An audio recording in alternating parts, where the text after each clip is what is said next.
Hello students. तो students हम लोग पढ़ रहे हैं सीएमए फाइनल का पेपर नंबर 20 जिसका नाम है strategic performance management and business valuation. SPM का कोर्स हम पूरा कर चुके हैं स्टूडेंट्स, और बिजनेस वैल्यूएशन उसके मैं 3 स्टडी नोट आपको ऑलरेडी कंप्लीट करवा चुका हूं। अब ये लास्ट चल रहा है और ये है स्टडी नोट 8 जिसका नाम है valuation in merger and acquisition.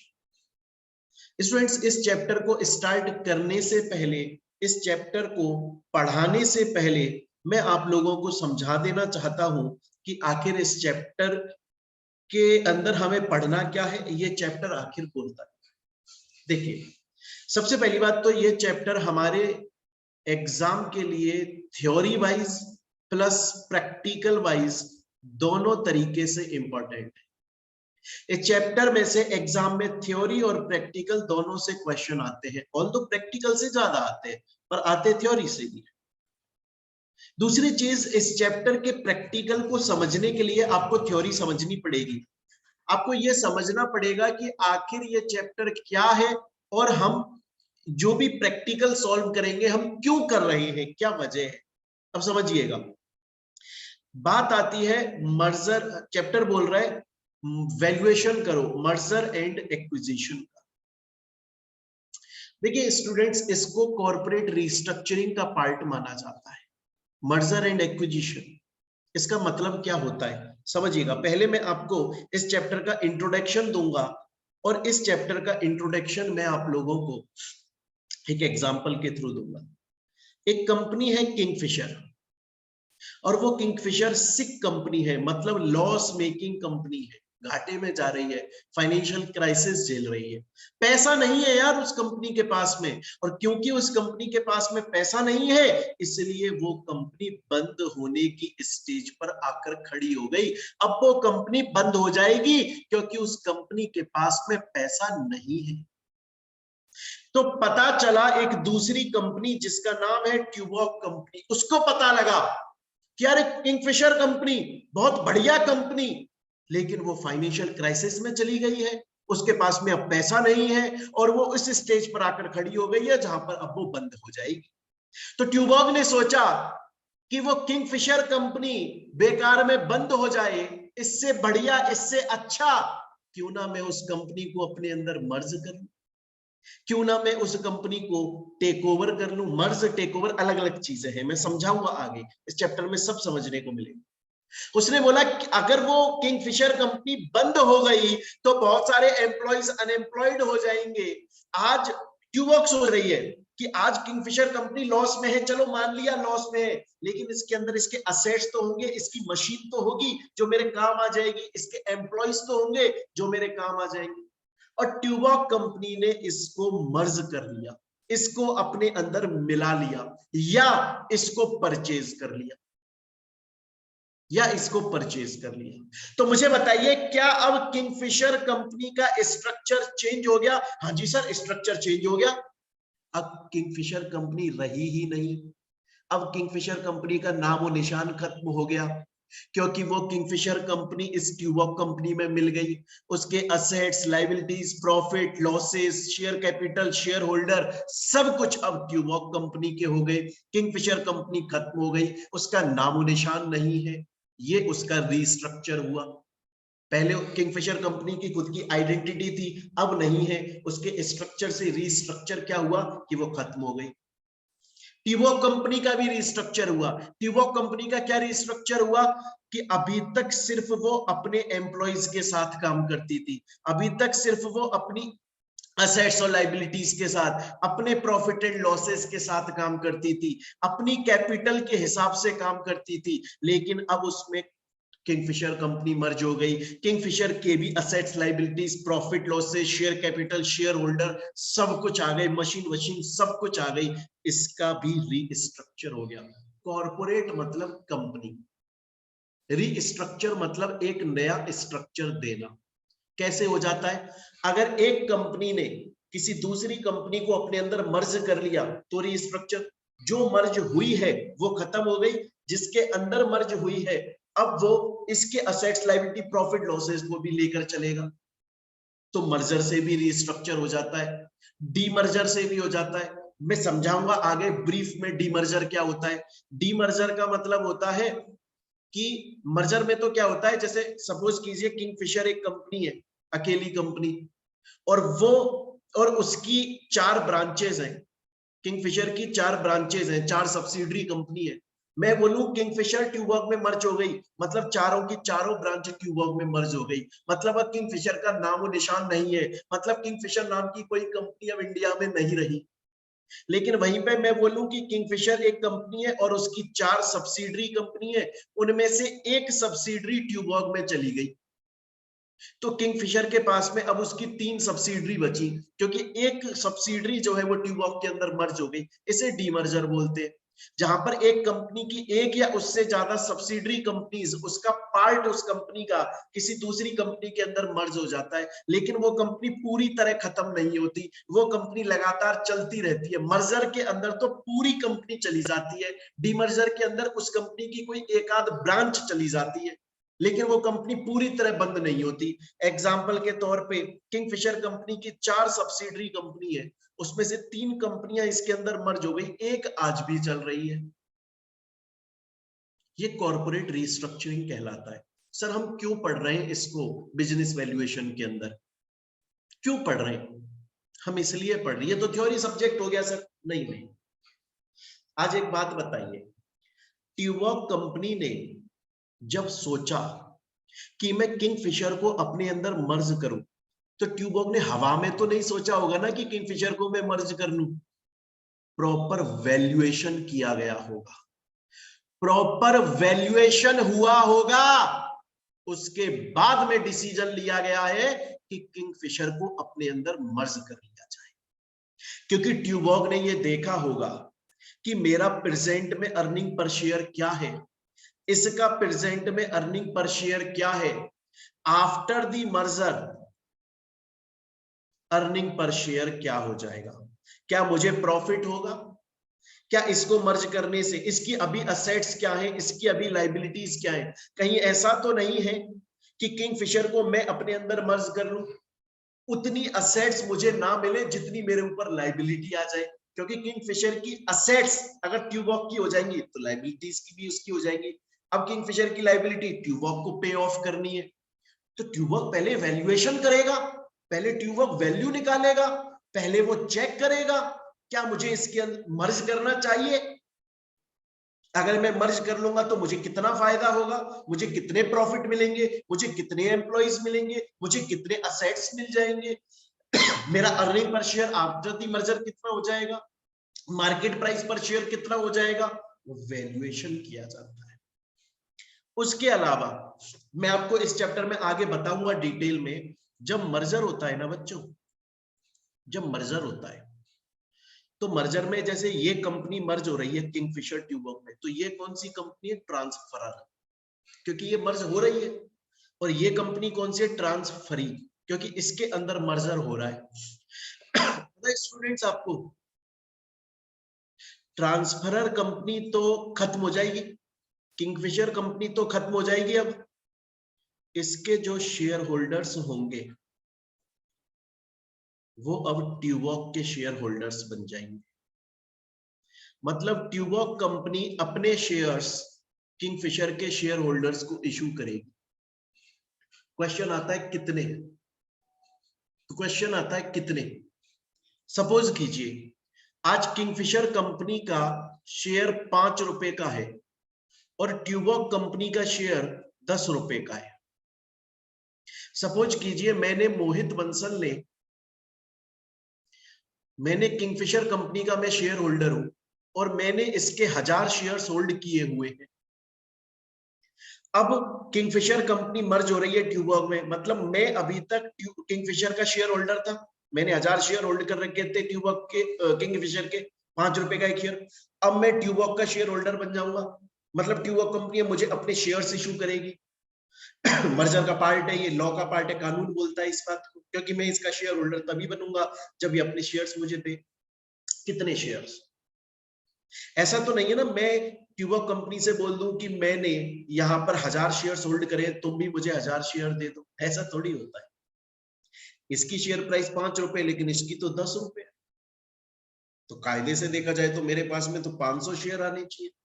ये वैल्यूएशन, ये तो मैंने एग्जांपल समझाया, जरूरी नहीं है 500, स्वैप रेशियो होता है, वो हम आगे पढ़ेंगे प्रैक्टिकल क्वेश्चंस में। मेरे कहने का मतलब ये है कि इस चैप्टर के अंदर थ्योरी पार्ट में मैं आपको ये बताऊंगा कि कॉर्पोरेट रिस्ट्रक्चरिंग क्या होती है। कॉर्पोरेट रिस्ट्रक्चरिंग का मतलब है कि एक कंपनी का जो अभी तक का ढांचा स्ट्रक्चर था वो बदल जाता है। कैसे? वो कंपनी किसी और को अपने अंदर मर्ज कर लेती है, या वो कंपनी किसी और के असेट्स को, शेयर्स को परचेज कर लेती है, या फिर वो कंपनी अभी तक 4 ब्रांच, 10 ब्रांच, 25 ब्रांच, 100 ब्रांच लेकर चल रही थी, वो डिमर्ज कर देती है, अपनी कुछ ब्रांचेस को अपने से अलग कर देती है, या वो किसी और के साथ में जॉइंट वेंचर करके काम करने लग जाती है। ये है कॉर्पोरेट रिस्ट्रक्चरिंग, उसका स्ट्रक्चर चेंज हो गया। एग्जाम्पल के तौर पे आप लोगों को पता होगा, पहले वोडाफोन अलग था, आइडिया अलग था, अब दोनों ने मिलकर वीआई बना लिया। हो गया स्ट्रक्चर चेंज, हो गया ना स्ट्रक्चर चेंज। हम प्रैक्टिकल, हम इसे क्यों पढ़ रहे हैं? प्रैक्टिकल लाइफ में, सीएमए की लाइफ में इसकी क्या इंपॉर्टेंस है?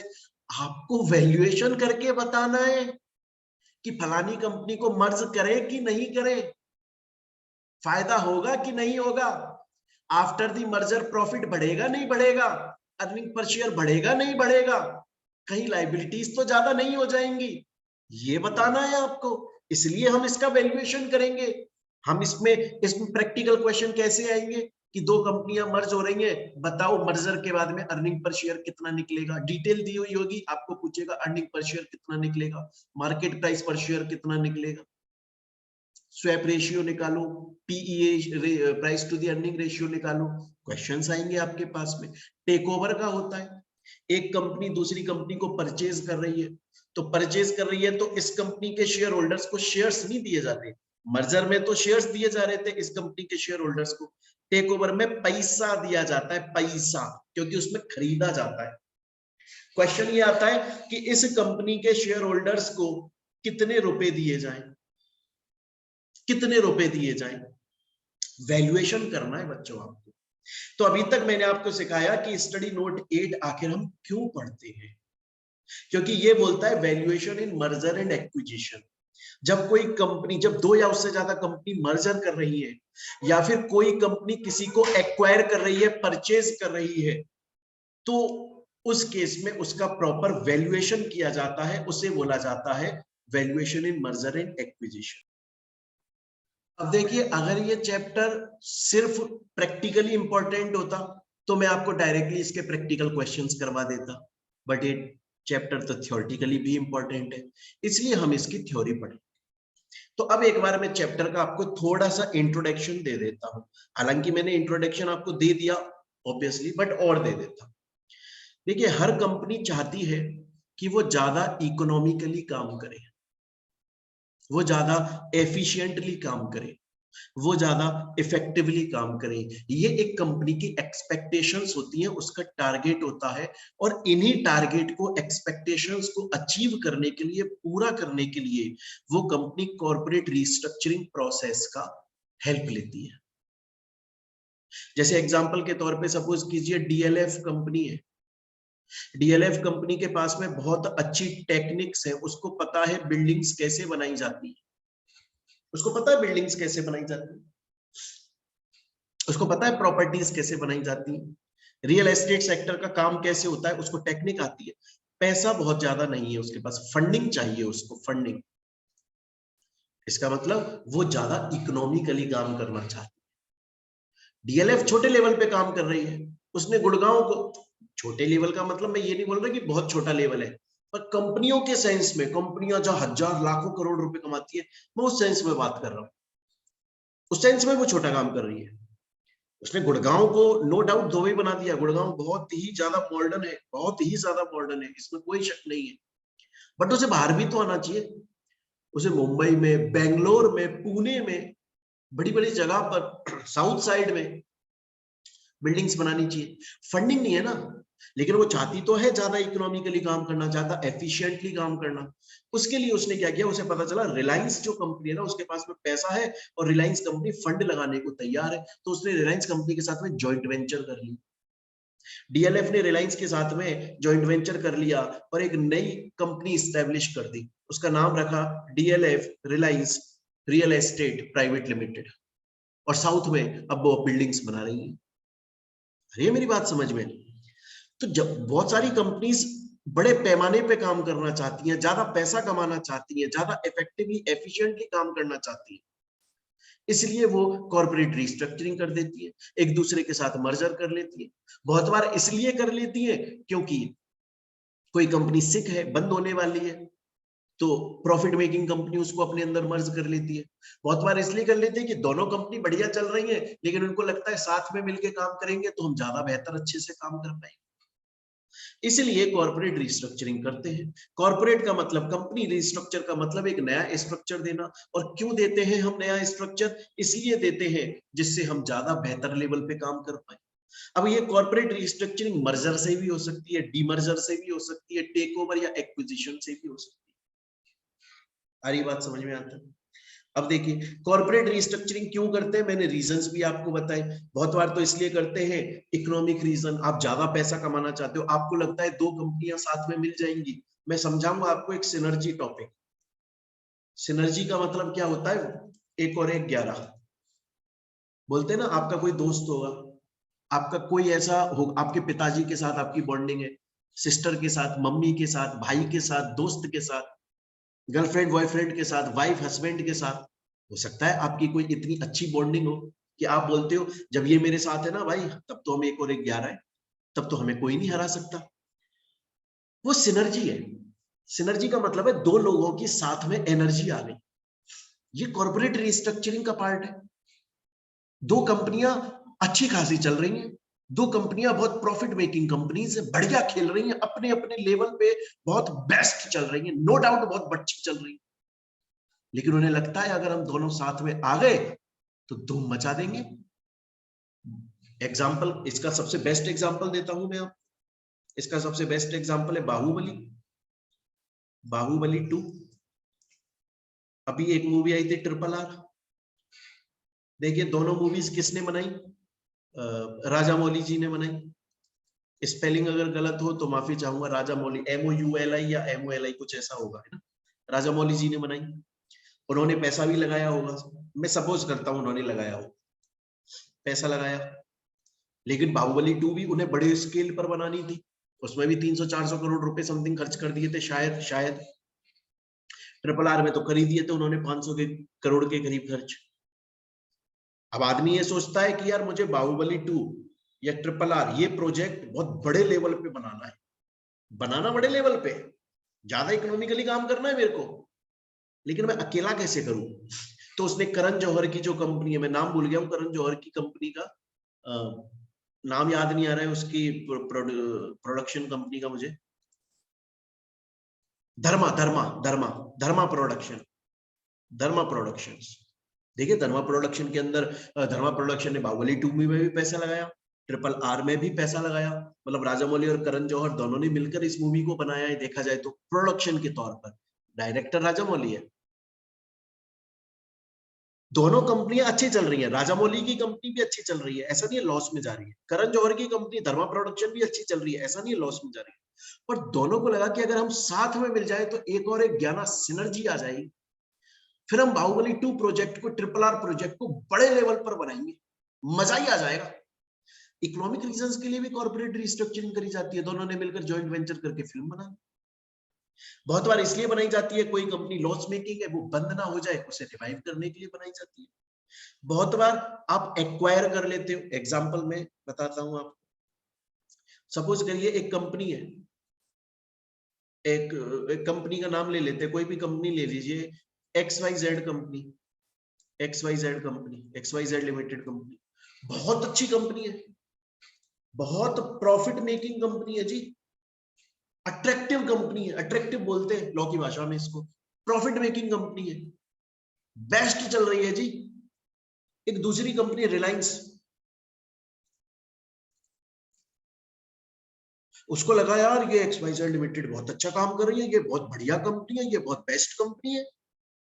रिलायंस को लगा मुझे इसे परचेज कर लेना चाहिए, मुझे इसके ऊपर कंट्रोल कर लेना चाहिए, इसके बोर्ड ऑफ डायरेक्टर के अंदर मैं भी आ जाऊं, जब इस कंपनी के डिसीजन लिए जाए तब मैं भी उन डिसीजन का पार्ट हूं, मुझसे भी पूछा जाए, मैं भी डिसाइड करूं इस कंपनी में क्या होगा, क्योंकि वो अट्रैक्टिव कंपनी है, प्रॉफिटेबल कंपनी है।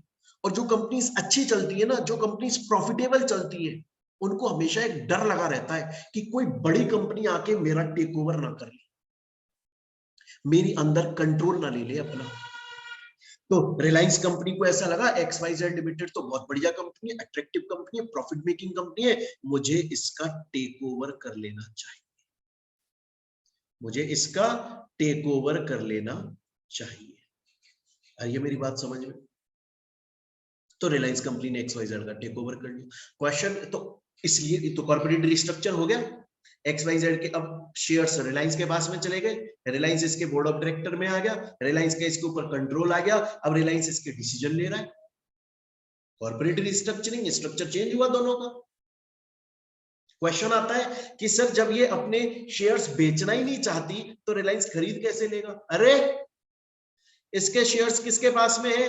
पब्लिक। इसको इस कंपनी के ऊपर कंट्रोल लेने के लिए कितने शेयर्स खरीदने? 25 और मोर, 25% या उससे ज्यादा शेयर्स परचेज कर लिए तो इसका इसके ऊपर टेक ओवर हो जाएगा, ये भी इस कंपनी के डिसीजन मेकिंग में आ जाएगी। मैं ये नहीं बोला हूं रिलायंस इसकी मालिक बन जाएगी, डिसीजन मेकिंग में आ जाएगी, इसके भी डिसीजन भी इसके भी डिसीजंस चलेंगे। अब XYZ लिमिटेड के शेयर्स पब्लिक ने 100 रुपए पे खरीदे थे, रिलायंस बोले मैं 150 पे खरीद लूंगा तुमसे, पब्लिक बोलेगी मैं बेचूंगा, एक शेयर पे 50 रुपए का प्रॉफिट, मेरे पास में 1000 शेयर है, 50,000 रुपए का प्रॉफिट, मैं बेचूंगा, टेक ओवर भी हो जाता है। तो कॉर्पोरेट रिस्ट्रक्चरिंग इकोनॉमिक रीजंस की वजह से भी हो सकती है, सिक कंपनी को रिवाइव करने के लिए भी हो सकती है, किसी का टेक ओवर कंट्रोल लाने के लिए भी हो सकती है, या किसी और पर्पस की वजह से भी हो सकती है। स्टूडेंट बोलता है सर मैं समझ गया आपकी बात को यहां तक, ठीक है आगे चलते हैं। तो स्टूडेंट्स अभी तक मैंने जो आपको बताया उसको मैं एक बार रिवाइज कर देता हूं। मैंने आपको बताया कि मैं आपको यहाँ पर चैप्टर पढ़ा रहा हूं CMA फाइनल का बिजनेस वैल्यूएशन का, पेपर नंबर 20 के बिजनेस वैल्यूएशन का लास्ट चैप्टर स्टडी नोट 8। उसमें बच्चों मैंने आपको बताया valuation in merger and acquisition, उसमें मैंने आपको बताया कि किंगफिशर सॉरी उसके अंदर मैंने आपको बताया कि एक्चुअली में क्या है मर्जर या टेक ओवर का मतलब होता है, मर्जर का मतलब है जब कंपनी मर्ज हो जाती है, और मैं डिटेल में समझाऊंगा मर्जर अमलगमेशन। टेक ओवर का मतलब है एक कंपनी दूसरे को परचेज कर लेती है। बोलने की बात है कॉर्पोरेट रिस्ट्रक्चरिंग हो रही है। हम इसे क्यों पढ़ रहे हैं? क्योंकि जब भी मर्जर होता है या टेक ओवर होता है तो पहले वैल्यूएशन किया जाता है, क्या मुझे सामने वाली कंपनी को मर्ज करना चाहिए या सामने वाली कंपनी का टेक ओवर करना चाहिए, क्या मर्जर या टेक ओवर से मुझे फायदा हो रहा है, क्या मुझे उससे कुछ प्रॉफिट होगा, कहीं फालतू में तो मैं मर्जर नहीं कर लूं, मर्जर के बाद में मेरा लॉस तो नहीं हो जाएगा, उस कंपनी की अभी कैपिटल कितनी है, अर्निंग पर शेयर कितना है, मार्केट प्राइस पर शेयर कितना है, टोटल असेट्स कितने, टोटल लाइबिलिटीज कितनी है, मेरा earning per share after the merger कितना हो जाएगा, अभी कितना है। टेक ओवर में देखना पड़ता है मैं कितने रुपए मैं एक शेयर उसको दूं, मतलब कितने रुपए पे आउट करूं, इन चीजों का वैल्यूएशन किया जाता है, उसके बाद में ये मर्जर या टेक ओवर किए जाते हैं बच्चों, इसलिए हमें ये चैप्टर पढ़ना पड़ रहा है। और देखो यही बात यहां पर लिखी हुई है, ये सेम चीज बिजनेस स्ट्रेटेजी। बिजनेस स्ट्रेटेजी क्या है? क्या है बिजनेस स्ट्रेटेजी? अरे सर एक डॉक्यूमेंट है ये, उसके अंदर हमने स्ट्रेटेजीज बनाई है, उसके अंदर हमने प्लानिंग करी है, उसके अंदर हमने हमारे rules regulations code of conduct बनाए हैं। हर कंपनी अपने अंदर अपनी स्ट्रेटेजी बनाती है। जैसे मैं अपना बताता हूं, जब आज से 9 साल पहले, आज से 9 साल पहले जब मैंने ये मोहित बंसल क्लासेस स्टार्ट किया था, तब मैंने सोचा कि क्यों ना मैं एक काम करूं, मैं जल्दी जल्दी कोर्स करवा दूं बच्चों का। अगर मैं जल्दी जल्दी कोर्स कराऊंगा तो मैं ज्यादा से ज्यादा बच्चों का कोर्स करवाऊंगा, मैं ज्यादा पैसे कमा लूंगा। इवन जब ये रिकॉर्डिंग क्लासेस कोरोना से पहले, जब ये रिकॉर्डिंग क्लासेस हमने बेचना स्टार्ट किया था, recording classes live at home, घर पे बैठ के हमसे ऑनलाइन पढ़ो, तो हमारा एक ही उद्देश्य था, हमारा एक ही एम था। मैंने ये डिसाइड कर लिया था कि चाहे से कम स्टूडेंट्स को पढ़ाओ, पर जो पढ़ाओ वो बेस्ट पढ़ाओ। चाहे से रिकॉर्डिंग मुझे थोड़ा टाइम से करनी पड़े, मुझे थोड़ा एक्स्ट्रा टाइम देना पड़े, रात को दिन को ज्यादा टाइम लगाना पड़े, लेकिन नोट्स अच्छे होने चाहिए। नोट्स में प्रॉपर एग्जाम्पल होने चाहिए। जैसे ये आपको एग्जाम्पल दिख रहे हैं, इसमें बनाने में टाइम लगता है, इनको एग्जाम्पल्स होने चाहिए प्रॉपर, जिससे बच्चा घर पे बैठ के एग्जाम्पल से पढ़ रहा है, समझ में आ जाए उसको। अरे मेरी बात समझ में। उसके अलावा इंटेंशन हमेशा ये था कि प्रीवियस ईयर के क्वेश्चन टॉपिक वाइज सॉल्व कराते रहो, जो कि मैं करवाऊंगा आपको हर चैप्टर में, हर सब्जेक्ट में करवाता हूँ। आपने मेरे से जिस भी सब्जेक्ट की क्लास ली हुई है, मैंने आपको हमेशा जैसे ही टॉपिक खत्म हुआ उससे प्रीवियस ईयर के जो क्वेश्चंस आए वो हाथ के हाथ में सॉल्व करवा देता हूँ। उससे प्रॉफिट क्या होता है, ये मेरी कंपनी की एक स्ट्रेटेजी है कि मुझे पता है कि अगर मैं क्वालिटी दूंगा, मैं बेस्ट पढ़ाऊंगा, और मैं इस इंटेंशन से पढ़ाऊंगा कि बच्चे को नॉलेज भी आए प्लस वो एग्जाम में मार्क्स भी लाए। दोनों चीजें होनी चाहिए। ऐसा नहीं कि सिर्फ एग्जाम में मार्क्स लाए, वो तो जरूरी है ही खैर, पर नॉलेज भी हो। जब वो कंपनी में जाए तो उसको क्लिक करे चीजें कि हाँ सर ने ये पढ़ाया था यार, ऐसा होता है रियल लाइफ। उसके लिए हमने इतनी मेहनत करी है। हम ऐसा नहीं है कि जल्दी से क्लासेस बस बनाई और बेच दी, प्रॉपर बनाते हैं, उसका दोबारा से चेकिंग करी जाती है सही से बनी है कि नहीं बनी है, देन उसके बाद आगे। ये बिजनेस स्ट्रेटेजी है। बिजनेस स्ट्रेटेजी एक डॉक्यूमेंट, एक कागज का टुकड़ा है जिसके ऊपर कंपनी ने अपने रूल्स रेगुलेशन टर्म्स कंडीशन लिखे जो सबको फॉलो करने पड़ते हैं। उससे फायदा होता है, उससे फायदा होता है लॉन्ग टर्म में चलाने में। आपको सिक कंपनी नहीं बनते, आप प्रॉफिट में रहते हो, क्वालिटी देते हो। यही बात यहां पर लिखी हुई है। और ये कैसे करोगे, आप कैसे करोगे, आप कैसे अपनी बिजनेस की स्ट्रेटेजी बनाओगे, मैं बताता हूं आपको। जैसे मैंने जब देखा कि ऑनलाइन, मैंने देखा कि even students and teachers, CMA final के लिए बता रहा हूं, मैंने देखा सीएमए फाइनल में लॉ जो सब्जेक्ट है, पेपर नंबर 13, उसको टीचर्स बस ऐसे ही पढ़ा रहे हैं। ये मैंने एक्चुअली में पहले मैंने देखा, मैंने कहा हो क्या रहा है, पहले मैं तो देखूं, मैं खुद अपनी क्लासेस बेचूंगा।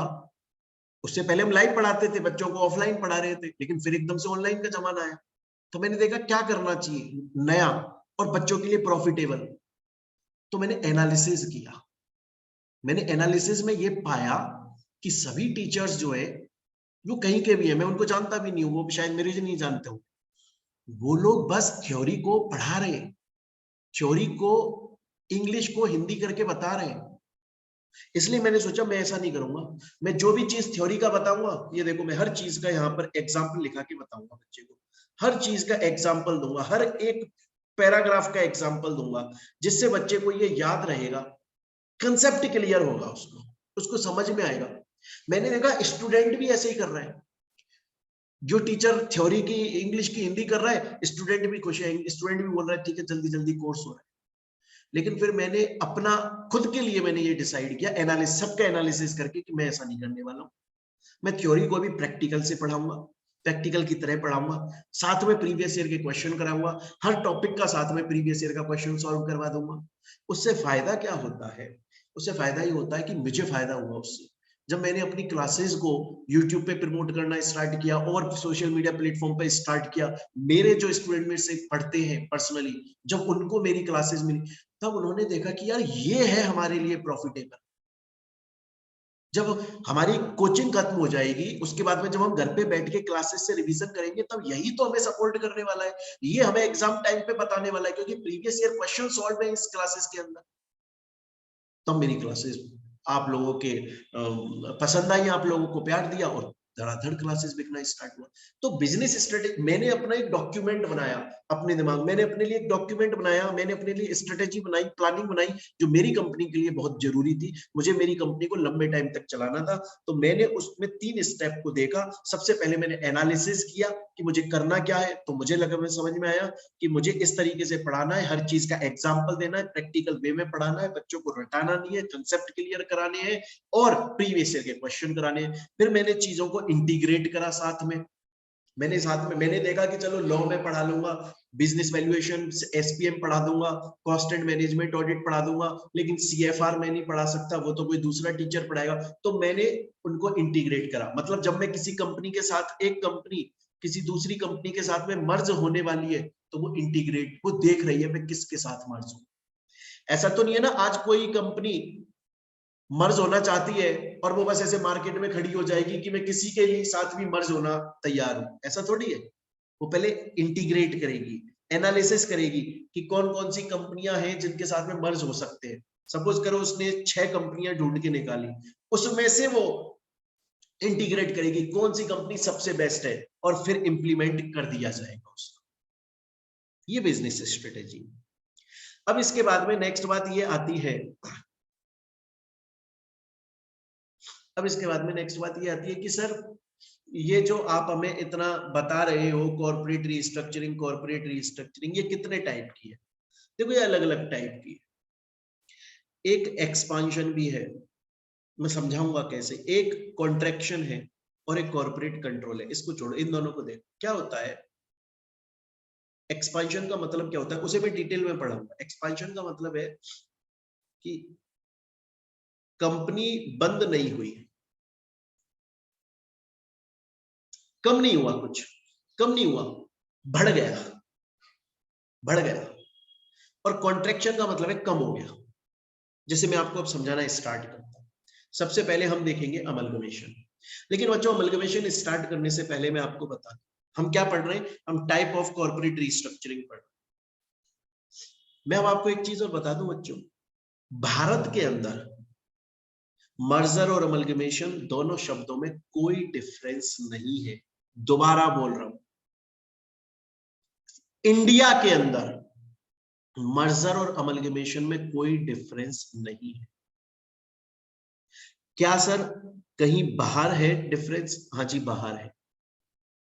इंडिया के अलावा फॉरेन कंट्रीज में है डिफरेंस, लेकिन इंडिया के अंदर मर्जर अमलगमेशन में कोई डिफरेंस नहीं है। वैसे मैं समझा देता हूं। अमलगमेशन क्या होता है? अमलगमेशन का मतलब होता है दो कंपनियां थी, उन्होंने अपनी एग्जिस्टेंस खत्म करी और एक नई कंपनी खोल के साथ में काम करने लगे। मर्जर में क्या होता है, दो कंपनियां हैं, उनमें से एक इसके अंदर मर्ज हो गई तो एग्जिस्टेंस एक की ही खत्म हुई, दूसरी अभी भी चल रही है। एग्जाम्पल के तौर पे जैसे ये कंपनी है, देखिए जैसे ये कंपनी है, एक है वोडाफोन और एक है आइडिया। इन दोनों ने अपनी एग्जिस्टेंस खत्म कर दी और एक नई कंपनी बना ली वोडाफोन आइडिया। ये अमलगमेशन है। और एक कंपनी है हैमर, ये वो बनाती है ऑडियो वाले जो आते हैं आपके earphones and all that, speaker speaker. और एक और कंपनी है बोट, ये भी यही बनाती है। ये छोटी है ये बड़ी है, ये इसके अंदर मर्ज हो गई तो इसकी एग्जिस्टेंस खत्म हो गई, ये आज भी चल रही। दोनों की एग्जिस्टेंस खत्म नहीं हुई है। उस वाले में क्या हुआ था, दोनों की एग्जिस्टेंस खत्म हुई और एक नई कंपनी बन गई, इसे अमलगमेशन बोलते हैं। लेकिन यहां पर सिर्फ एक की एग्जिस्टेंस खत्म हुई और वो दूसरी में चली गई, दूसरी वाली आज भी चल रही है। इसको एक्चुअली में मर्जर बोलते हैं विदेश में। इंडिया में क्या बोलते हैं? इंडिया में इसको तो मर्जर अमलगमेशन ही बोलते हैं। लेकिन जो मैंने अभी बताया जिसमें एक कंपनी दूसरी में चली गई, स्मॉल कंपनी लार्ज में चली गई, एक ही कंपनी की एग्जिस्टेंस खत्म हुई, दोनों की एग्जिस्टेंस खत्म नहीं हुई, उसको एब्जॉर्प्शन बोलते हैं, उसको एब्जॉर्प्शन बोलते हैं। फॉरेन में चले जाओगे इंडिया से बाहर तो इसको अमलगमेशन बोलते हैं, इसको मर्जर बोलते हैं। इंडिया के अंदर इसको अमलगमेशन मर्जर दोनों में से कुछ भी बोल दो, इसको एब्जॉर्प्शन बोलते हैं। स्टूडेंट बोलता है ठीक है सर, अगर शॉर्ट नोट आया लिखने को मैं लिख दूंगा सर। आपने बढ़िया समझा दिया। अमलगमेशन का मतलब है दो कंपनियां थी, एग्जिस्टेंस खत्म करी, दोनों बंद हो गई, दोनों का नामो निशान खत्म हो गया, दोनों ने मिलकर एक नई कंपनी खोल दी, that is amalgamation. But absorption की अगर देखें तो एक स्मॉल कंपनी थी, उसकी एग्जिस्टेंस खत्म हुई है, सिर्फ एक कंपनी की एग्जिस्टेंस खत्म हुई है और कोई नई कंपनी बनी नहीं है, कोई नई कंपनी बनी नहीं है, बस एक कंपनी एब्जॉर्ब हो गई, एक कंपनी एब्जॉर्ब हो गई, दूसरी कंपनी जो है वो पहले जैसी चल रही है, उसमें बस इस कंपनी के एसेट्स लायबिलिटीज आ गए, लेकिन कोई नई कंपनी बनी नहीं है जैसा इसमें बना। स्टूडेंट बोलता है समझ गया सर, आगे चलो। नेक्स्ट आ जाता है, तो अभी तक मैं क्या सिखा रहा हूं आपको, अभी तक मैं जो कॉर्पोरेट रिस्ट्रक्चरिंग है उसके अंदर एक्सपांशन वाली साइड सिखा रहा हूं बच्चों। एग्जाम में क्वेश्चन कैसे आएगा, एग्जाम में क्वेश्चन आएगा राइट अ शॉर्ट नोट। हालांकि अभी तक ऐसा कोई क्वेश्चन आया नहीं है एग्जाम में, मैं सच बताऊं, पर आ सकता है, कोई बड़ी बात नहीं है। क्वेश्चन आ जाएगा right a short note on amalgamation, right a short note on absorption. वो मैंने दोनों समझा दिए हैं आपको, आप दोनों लिखिए आइए, मतलब जो भी आए वो लिखिए आइए। नेक्स्ट आता है टेंडर ऑफर, बड़े ध्यान से समझिएगा। रिलायंस एक कंपनी है, रिलायंस को लगा एयरटेल यार बहुत प्रॉफिट वाली कंपनी है, प्रॉफिटेबल कंपनी है, मस्त कंपनी है, अगर मैं इसके डिसीजन मेकिंग में आ जाऊं, अगर मैं इसका कंट्रोल ले लूं, मतलब मैं इसका टेक ओवर कर लूं, मतलब मैं इसको एक्वायर कर लूं। बच्चों मैं आपको बता दूं एक चीज, जब एक्वायर करते हैं ना तो उसका मतलब ये नहीं होता इसका सब कुछ इसका हो गया, ऐसा नहीं होता, वरना वो तो मर्जर ही हो जाएगा अगर ऐसा होगा तो। एक्विजिशन में क्या होता है, एक कंपनी दूसरी कंपनी का कंट्रोल ले लेती है, लेकिन 100% कंट्रोल नहीं लेती, थोड़ा सा कंट्रोल ले लेती है। मतलब इस कंपनी के अंदर जो डिसीजन मेकिंग के अंदर बोर्ड ऑफ डायरेक्टर्स थे, अब उसमें ये कंपनी भी आ गई, इस कंपनी की भी चलने लगेगी।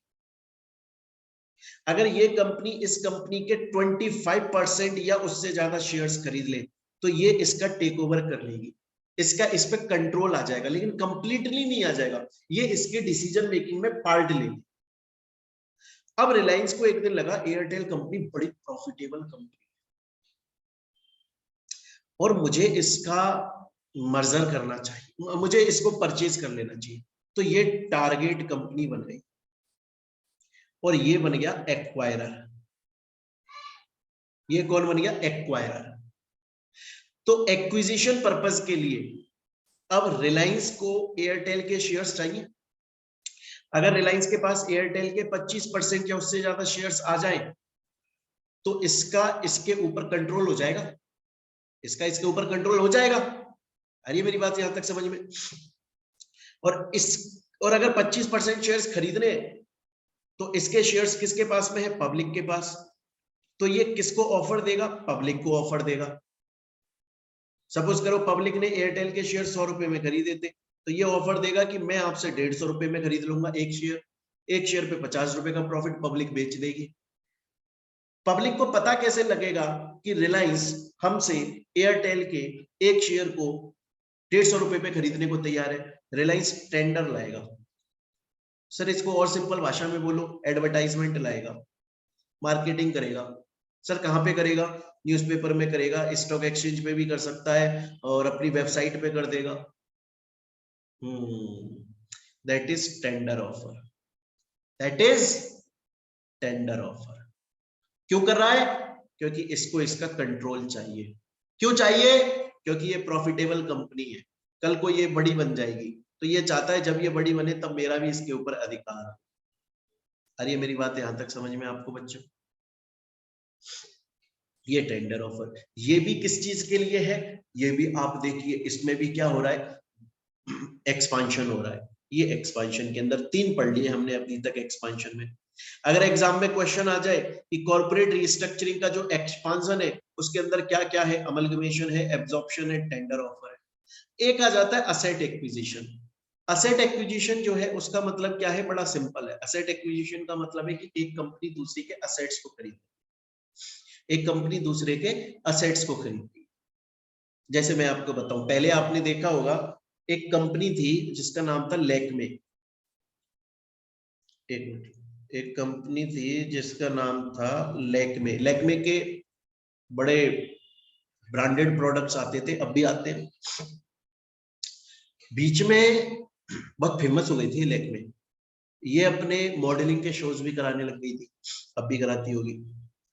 तो हमारी जो एक कंपनी है हिंदुस्तान लीवर लिमिटेड, उसने क्या किया, उसने लैक्मे के जो मेन प्रोडक्ट्स थे, मतलब लैक्मे की असेट, असेट क्या होता है, जो आपकी वैल्यू बढ़ाता है, तो लैक्मे के जो मेन प्रोडक्ट्स थे, जो मेन असेट्स थे, उनको इसने खरीद लिया, मतलब उनका कंट्रोल ले लिया।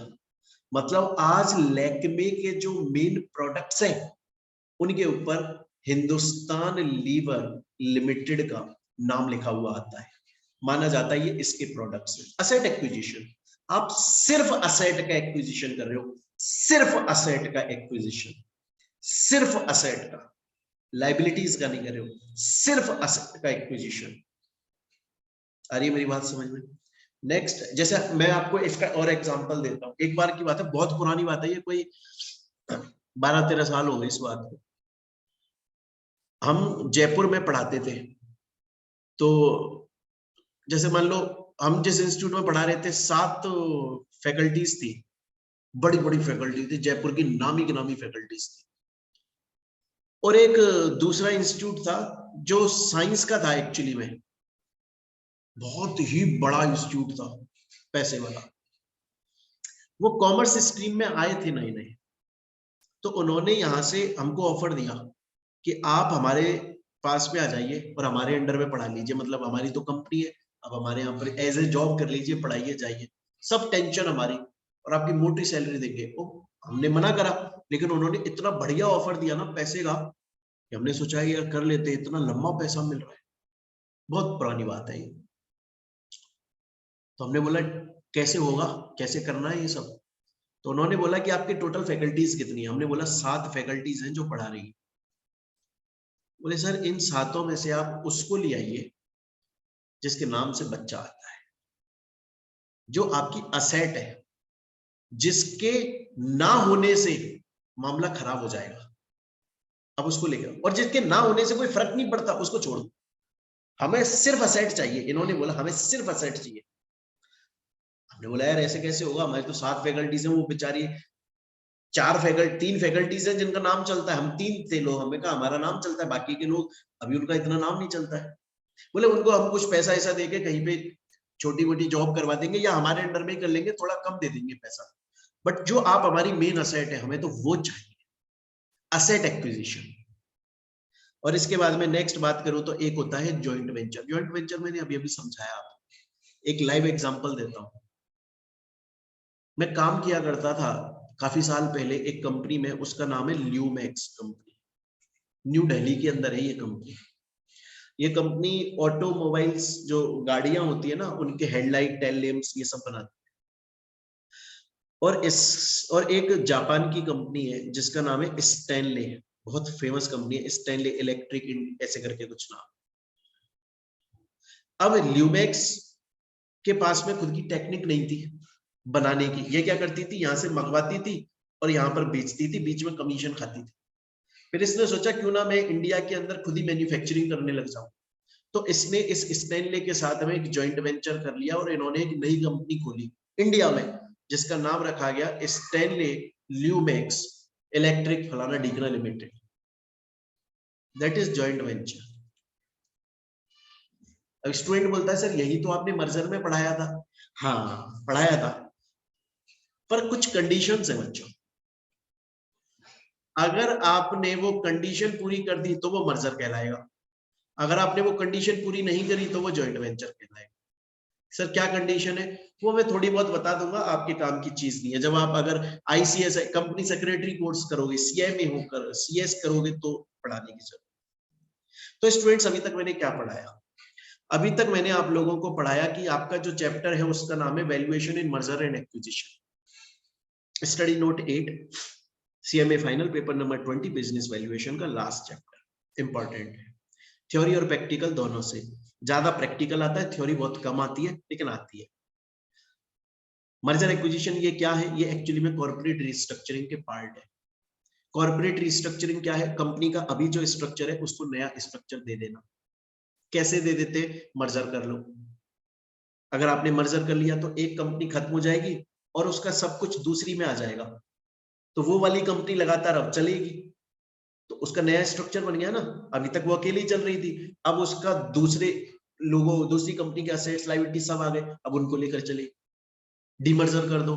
एक कंपनी है उसकी 4 ब्रांच है, उसने एक ब्रांच अपनी खत्म कर दी, किसी और के साथ मर्ज कर दी या बंद कर दी, अब वो सिर्फ 3 के साथ में चल रही है। Corporate restructuring. एक कंपनी है, अभी तक उसके बोर्ड ऑफ डायरेक्टर उसका डिसीजन लेते हैं, दूसरी कंपनी ने उसको परचेज कर लिया, टेक ओवर कर लिया, 25% या उससे ज्यादा शेयर्स खरीद लिए। अब इस कंपनी के अंदर जो इसका स्ट्रक्चर क्या था, अभी तक इसके बोर्ड ऑफ डायरेक्टर डिसीजन लेते थे, लेकिन अब ये कंपनी भी डिसीजन लेगी इसके लिए। क्यों डिसीजन लेगी? क्योंकि इसने इसको टेक ओवर कर लिया। सर हम इसे पढ़ क्यों रहे हैं? आपने समझाया कॉर्पोरेट रिस्ट्रक्चरिंग का पार्ट, समझिए क्यों पढ़ रहे हो। क्योंकि आपको प्रैक्टिकली निकाल के बताना पड़ेगा कि मर्जर से पहले कंपनियों का ईपीएस क्या था, मर्जर के बाद क्या होगा, एमपीएस क्या था, मर्जर के बाद क्या होगा, प्राइस अर्निंग रेशियो क्या था, मर्जर के बाद क्या होगा, स्वैप रेशियो कितना होना चाहिए। एक कंपनी अगर दूसरी कंपनी को मर्ज कर रही है तो उस दूसरी कंपनी के शेयर होल्डर को कितने शेयर्स देगी या कितने पैसे देगी, ये सब आपको वैल्यूएशन करके निकालना होगा। करवाऊंगा प्रैक्टिकल क्वेश्चंस। उसके बाद मैंने आपको बताया कि कॉर्पोरेट रिस्ट्रक्चरिंग के पार्ट्स अगर हम डिवाइड करें तो एक होता है एक्सपांशन, मतलब उसमें बढ़ावा होता है, जैसे अमलगमेशन, दो कंपनियां खत्म हुई तो एक नई कंपनी बन के तैयार हो गई। एब्जॉर्प्शन, दो कंपनियां थी एक दूसरे के अंदर एब्जॉर्ब हो गई, मतलब एक की ही एग्जिस्टेंस खत्म हुई। देन उसके बाद में बताया टेंडर ऑफर, एक कंपनी दूसरे को परचेज कर रही है, परचेज करने के लिए उस कंपनी को इसके शेयर्स परचेज करने पड़ेंगे, शेयर्स परचेज करने के लिए पब्लिक में ऑफर लाना पड़ेगा। देन उसके बाद में बताया असेट एक्विजिशन, एक कंपनी दूसरे के सिर्फ असेट को एक्वायर कर रही है। देन उसके बताया जॉइंट वेंचर, दोनों कंपनियों ने मिलकर एक नई कंपनी खोल ली और उसमें अब वो साथ में काम कर रहे हैं। पहले वाली चल रही है, पहले वाली चल रही है, नई खुल गई है। अमलगमेशन और जॉइंट वेंचर में डिफरेंस है। देखो अमलगमेशन में मैंने आपको क्या बोला था, अमलगमेशन में मैंने आपको बोला था कि दोनों कंपनियां बंद हो गई और एक नई खुल गई। जॉइंट वेंचर में बोल रहा हूं आज ये भी चल रही है, ये भी चल रही है, बस इन्होंने एक नई और खोल दी है, उसमें मिलके काम कर रहे हैं, दोनों बंद नहीं हुई है। अमलगमेशन में बंद हो गई। हमने एक्सपेंशन पढ़ लिया बच्चों, अब आगे चलते हैं और आगे आ जाते हैं कॉन्ट्रैक्शन। स्टूडेंट बोलता है सर आएगा ना एग्जाम में, आ सकता है, शॉर्ट नोट आ सकता है, इसीलिए पढ़ा रहा हूं इतनी थ्योरी, इसीलिए इतनी मेहनत कर रहे हैं आपकी। प्रैक्टिकल्स तो हम करेंगे, थ्योरी भी देखनी जरूरी है। कॉन्ट्रैक्शन कर लेते हैं, बड़ा ही इजी है, समझिएगा। एक कॉन्ट्रैक्शन के अंदर सबसे पहले मैं डीमर्जर दोबारा समझा देता हूं, क्योंकि कॉन्ट्रैक्शन में डीमर्जर का बहुत सारा पार्ट आने वाला है। डीमर्जर मैंने आपको क्या बताया, डीमर्जर मतलब वन और मोर branches of a company are merging into other or winding up, but company remains in existence.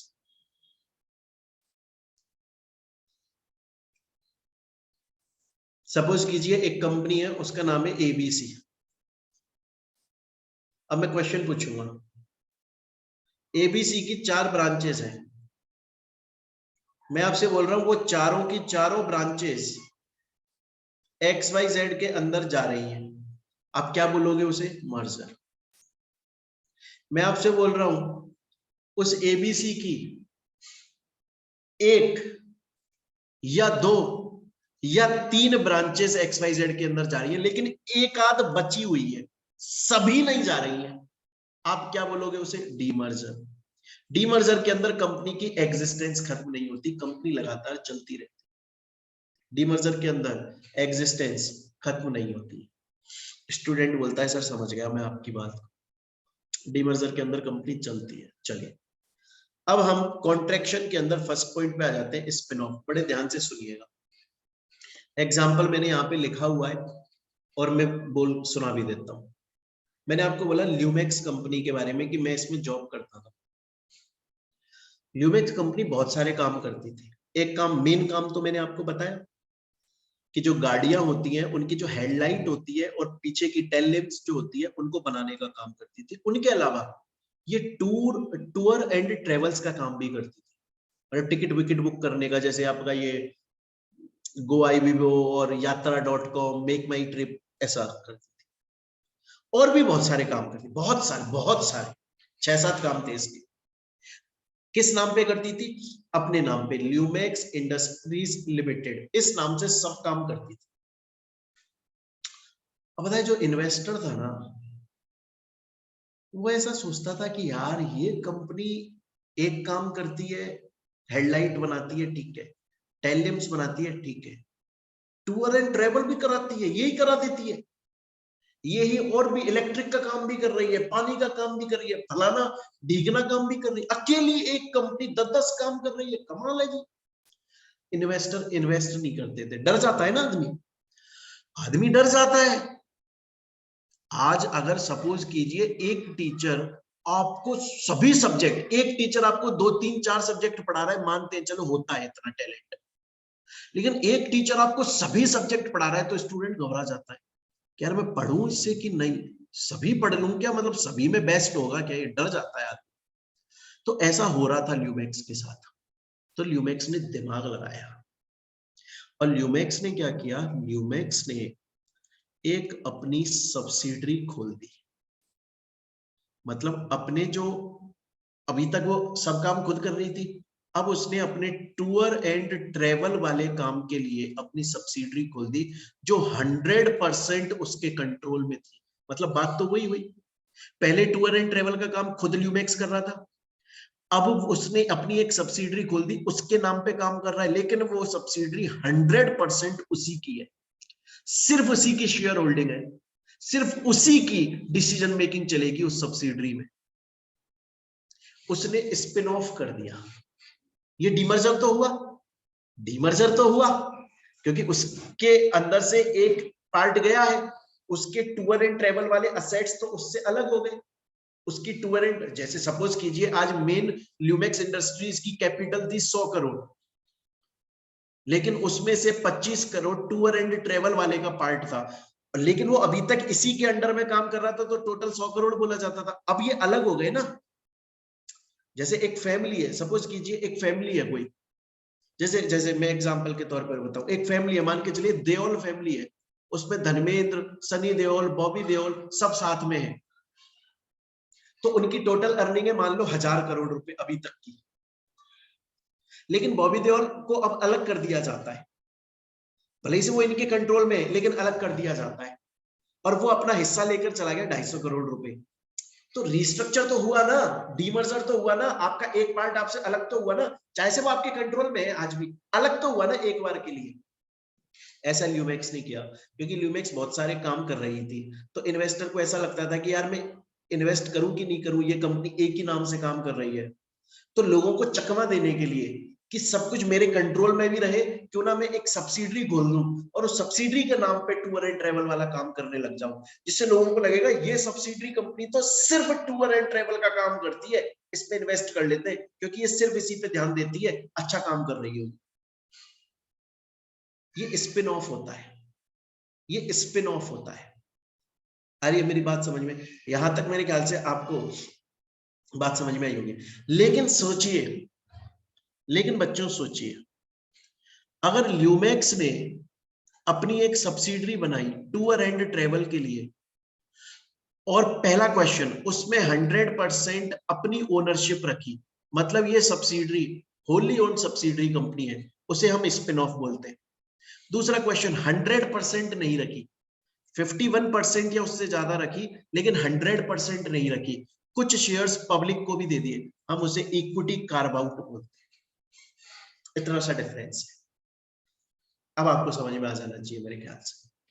तो आपको स्पिन ऑफ भी समझ में आ जाना चाहिए और इक्विटी कार्व आउट भी समझ में आना चाहिए। अगर क्वेश्चन में शॉर्ट नोट लिखने को आ जाए तो अब आप लिख सकते, एक कंपनी अपने से ही कुछ असेट्स को, कुछ पार्ट को अलग कर रही है और सब्सिडरी कंपनी बना रही है, उसके नाम पे कर रही है अपने कुछ असेट्स को, कुछ पार्ट्स को। अगर वो सब्सिडरी उसके 100% कंट्रोल में है, that is spin off. But अगर 100% कंट्रोल में नहीं है, उसके कुछ शेयर्स पब्लिक को भी दिए गए हैं, that is equity carve out. अब समझ में आएगा आपको।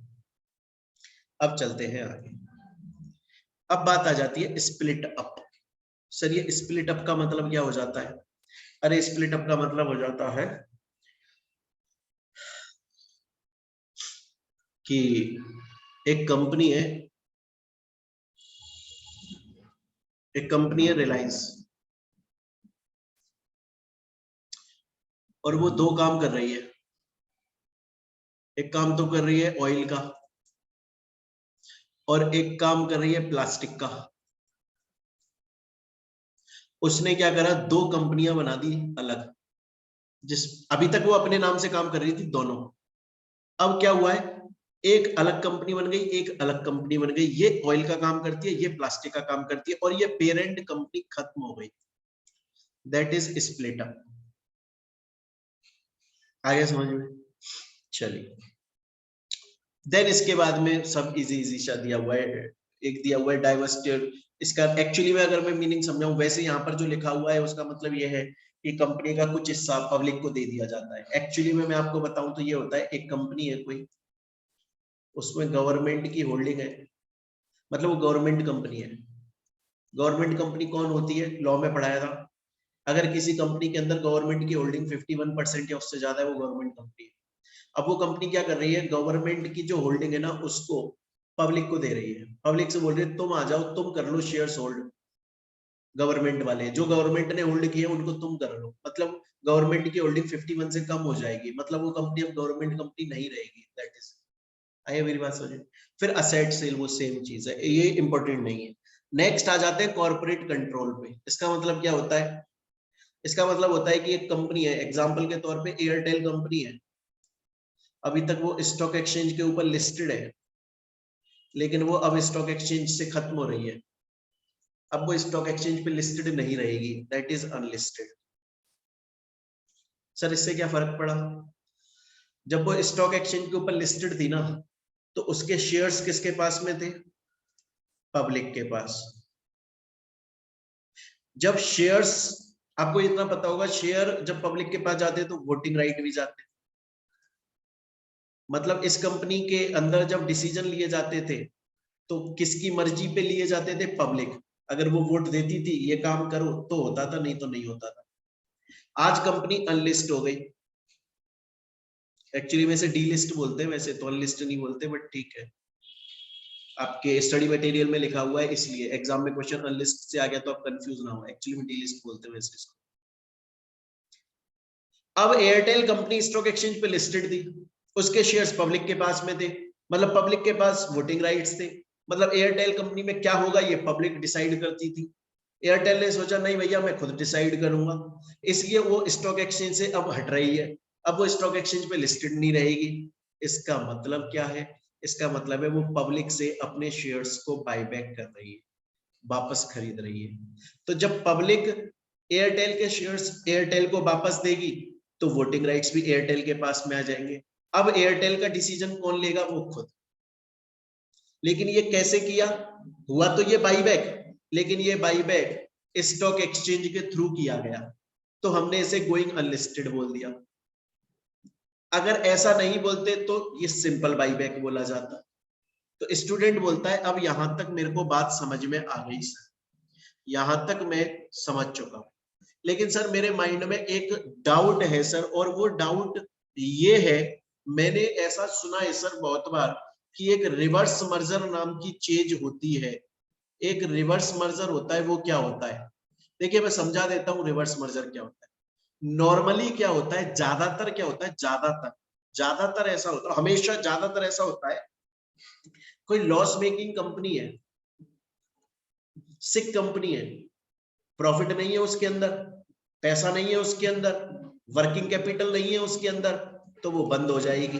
अब उस कंपनी को लगता है कि यार मेरे अंदर पैसा नहीं है, मेरे पास में असेट नहीं है, मेरे पास में वर्किंग कैपिटल नहीं है, और मैं बंद हो जाऊंगी। इससे बढ़िया मैं किसी प्रॉफिट मेकिंग कंपनी के अंदर जाकर मर्ज ही क्यों ना हो जाऊं। और वो इसके अंदर मर्ज हो जाती है, सिंपल है, नॉर्मल है, ऐसा होता है। कमजोर हमेशा किसके पास मदद मांगने के लिए जाता है, ताकतवर के पास चली गई।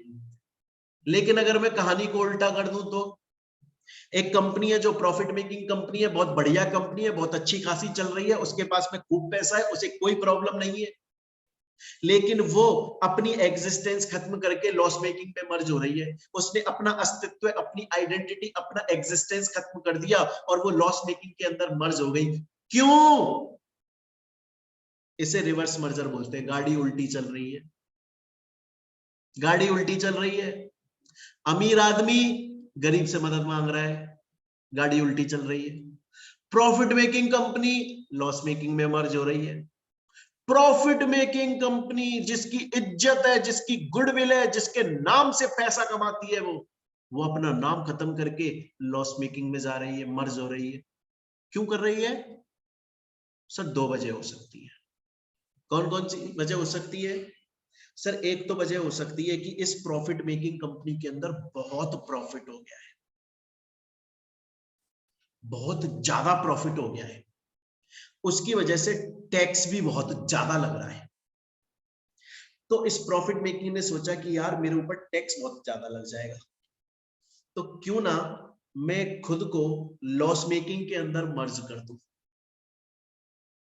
उससे क्या होगा कि इस लॉस मेकिंग कंपनी के जो लॉसेस हैं अब वो मेरे लॉसेस हो जाएंगे, तो मेरा टैक्स कम हो जाएगा, तो मेरा टैक्स कम हो जाएगा। आ रही है बात समझ में? यहां तक। लेकिन वैल्यूएशन करती है ये कंपनी, कहीं ऐसा ना हो कि मेरे ऊपर टैक्स लग रहा है 70 लाख का और मैं इस लॉस मेकिंग में मर्ज हो जाऊं तो इसके लॉसेस है 1 करोड़ के, तो मैं फालतू में ही मर्ज हो रही हूँ, घाटा और बैठ जाएगा मेरा तो घाटा बैठ रहा है ना फालतू में, 30 लाख का मैं एक्स्ट्रा लॉस में जा रही हूँ। इसलिए ये पहले वैल्यूएशन करती है प्रॉफिट मेकिंग कंपनी। जब इसे लगता है कि टैक्स 70 लाख का है लेकिन इस कंपनी के लॉसेस जो है वो सिर्फ 5-6 लाख के, 10 लाख के, हाँ तो मर्ज हो जाते हैं, मेरे तो लंबी सेविंग होगी।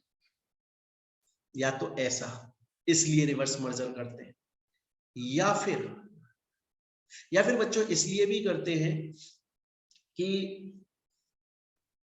मैंने आपको बोला, इस एग्जांपल में बोला मैंने आपको कि एयरटेल कंपनी बहुत ही प्रॉफिट मेकिंग कंपनी है, बहुत ही अट्रैक्टिव कंपनी है।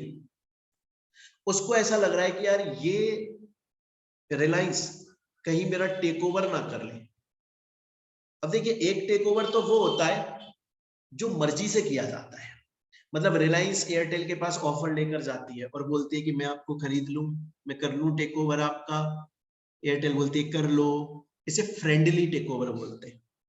लेकिन एक टेक ओवर ऐसा होता है जहां पर रिलायंस एयरटेल को बताती नहीं है कि मैं तेरा टेक ओवर करने वाली हूं, घात लगा के बैठी होती है चुपचाप, मौके का इंतजार करती है कि मेरे पास पैसा आ जाए, पैसा आ जाए, फंडिंग आ जाए, और उसके लिए बहुत सारा पैसा उधार ले लिया जाता है, लिवरेज, फिक्स्ड कॉस्ट बैठा ली जाती है, लंबा चौड़ा पैसा उधार ले लिया जाता है और फिर एकदम से उस कंपनी को खरीद लिया जाता है। उसकी मर्जी नहीं है मेरे को मत खरीदो, वो मना कर रही है, लेकिन इसने इतना सारा पैसा अपने पास में इकट्ठा कर लिया, खुद की कमाई, लिवरेज, लोगों मतलब बैंक से लंबा चौड़ा पैसा लेकर आ गई और तब इसका टेक ओवर कर लिया। इसको बोला जाता है हॉस्टाइल टेक ओवर, मर्जी के खिलाफ टेक ओवर, जबरदस्ती वाला टेक ओवर। कौन सा टेक ओवर? जबरदस्ती वाला टेक ओवर। तो अब एयरटेल को बचना है तो एयरटेल क्या करती है? खुद को लेस अट्रैक्टिव दिखाती है। लेस अट्रैक्टिव दिखाएगी तो क्या होगा कि मार्केट में उसकी इमेज खराब होगी, थोड़ी सी इमेज खराब होगी, थोड़ी सी इमेज खराब होगी तो वो लेस प्रॉफिटेबल, लेस अट्रैक्टिव नजर आएगी। तो रिलायंस सोचेगी अब क्यों इसका टेक ओवर करूं, अब तो ये लेस अट्रैक्टिव, लेस प्रॉफिटेबल है, इसलिए वो अपना रिवर्स मर्जर कर लेती। तो ये है एंटी टेक ओवर डिफेंस, और इसके लिए ये क्या करती है? लिवरेज बाय आउट, लंबा चौड़ा पैसा उधार पर ले लेती। आ रही है बात समझ में यहां तक? तो अब मेरे ख्याल से बच्चों यहां तक समझ में आ गया।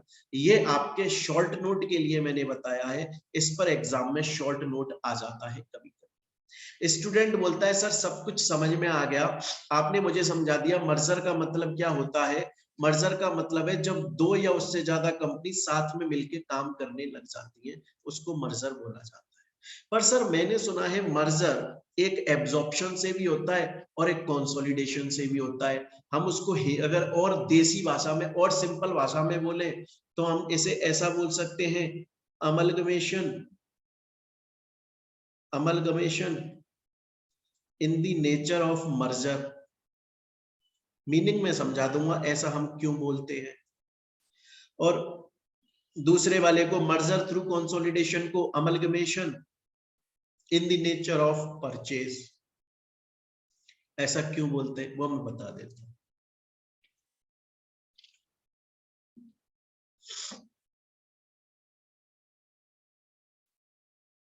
ध्यान से देखें,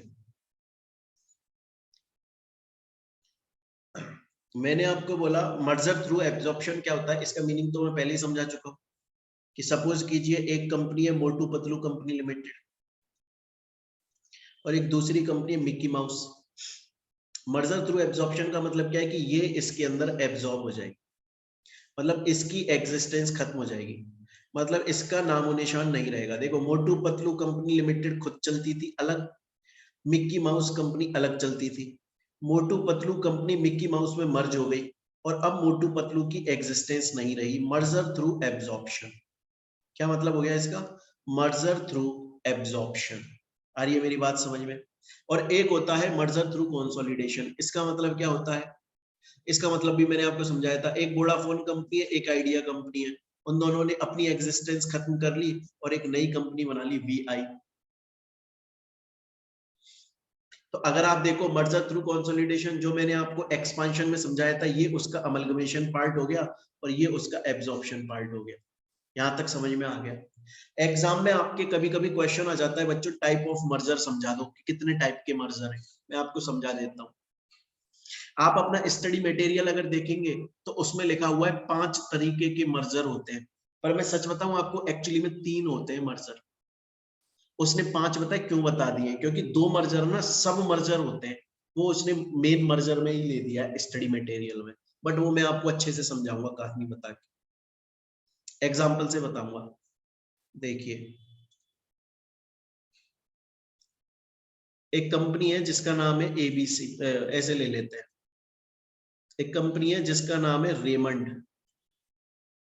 रेमंड्स, और एक कंपनी है जिसका नाम है सियाराम। और ये दोनों कंपनी कपड़े की फील्ड में काम करती हैं। Same industry. सेम इंडस्ट्री कौन सी होगी? क्लॉथ। अगर ये इसमें या ये इसमें मर्ज हो जाएगी, हम इसे बोलेंगे को जेनेरिक मर्जर। सर क्यों बोलेंगे इसको को जेनेरिक? को जेनेरिक मर्जर का मतलब होता है दो या उससे ज्यादा ऐसी कंपनीज मर्ज हो रही हैं जो सेम इंडस्ट्री में काम करती हैं, सेम इंडस्ट्री में काम करती हैं, उसे को जेनेरिक मर्जर बोला जाता है। ठीक है सर, समझ गया। को जेनेरिक मर्जर 2 टाइप का होता है। को जेनेरिक मर्जर कितने टाइप का होता है? 2 टाइप का होता है। सर 2 टाइप का कैसे होता है समझा दो, एक बार मुझको समझा देता हूं, ध्यान से देख लेना।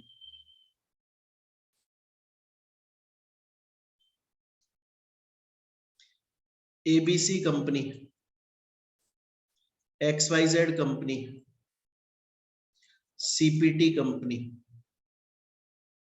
दूसरी PQR ले लेते हैं इसको, PQR कंपनी।